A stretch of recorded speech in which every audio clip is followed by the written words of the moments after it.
What's up? My name's Orlando Ramos, aka Landotron, Dallas, Texas Jive Turkeys, and this is my artist spotlight.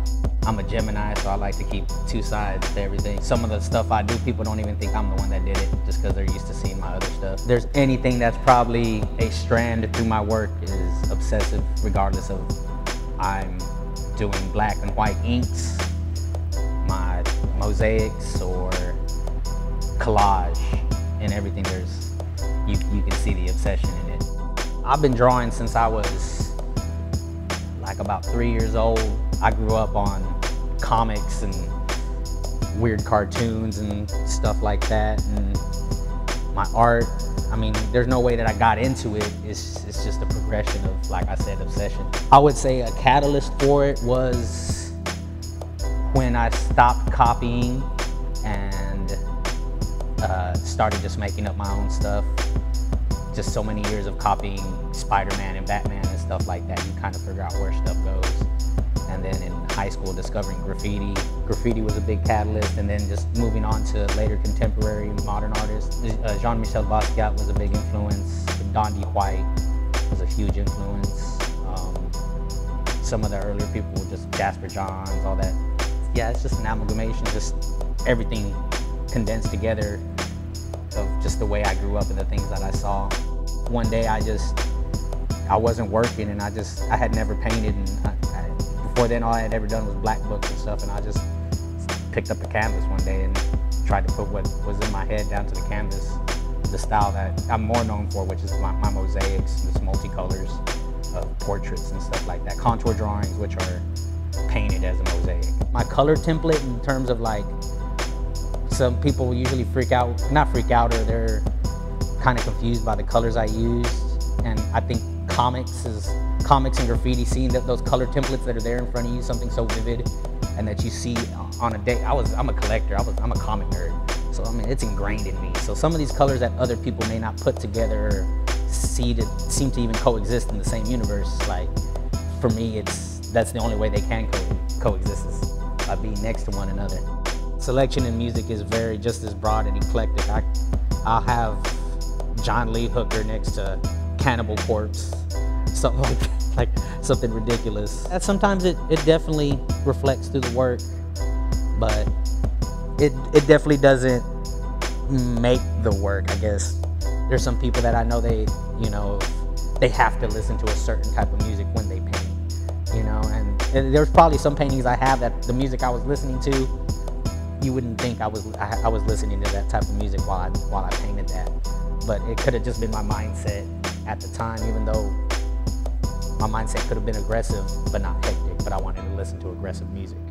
My dad, he passed when I was 12, so that's a big thing. Like, after he passed is when I did start drawing a lot of stuff on my own and stopped looking at things, and got kind of dark with the drawings and stuff like that, because I couldn't find anything dark enough to copy, so I just started making up my own crazy things. And he was an artist himself. He could draw his ass off, man, but just was a talent wasted, But he grew up the way I grew up. I saw him drawing all the time, and when he saw that I could draw, he kind of pulled me aside and started showing me stuff that I thought people would just know. But when he saw me drawing the way that I draw, I was 5, 6 years old, and I understood what he was saying whenever it came to art, to drawing. Like, if you draw a circle for a head all the time and then cut in half, and to understand the math and geometry of it, of just drawing, was like, it just came very easy. It was easy to understand.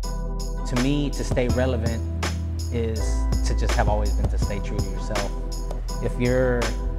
If anything you do is with passion, it's gonna get seen. People tend to think a trend makes you relevant, but that's just it. They're confusing the two, a trend with being relevant. What's always relevant is good art. Because it's not following a trend does not mean it's not good art. I would like to make prints to where everybody could afford my art.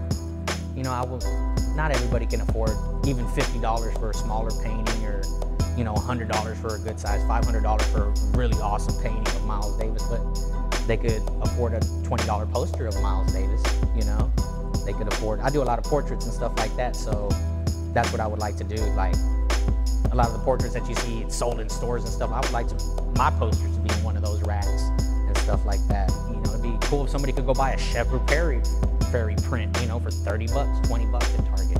You know, I would like to fill that gap. The one artist I probably would like to work with or work for is no longer living, but would probably be Dondy White. I would just like to sit and pick his brain, or just sit and just work with him and see where certain things came from, or what inspires it, if anything, you know, or if he just to see what he was. But yeah, Dondy White would probably be the one I'd like to work with the most. Whatever medium it is that you do, don't have a dry spell. Don't wait for that idea, you know, because sometimes those ideas are few and far between. You know, that spark, any idea, try to go through with it, try to push it as much as you have, whether you think it's a good or bad idea. Try to push it, because if anything, you're producing work. If anything, and if it's bad work, well then hell, you're gonna learn from it. You know, and if it's good work, well shit, you got good work out of a bad idea.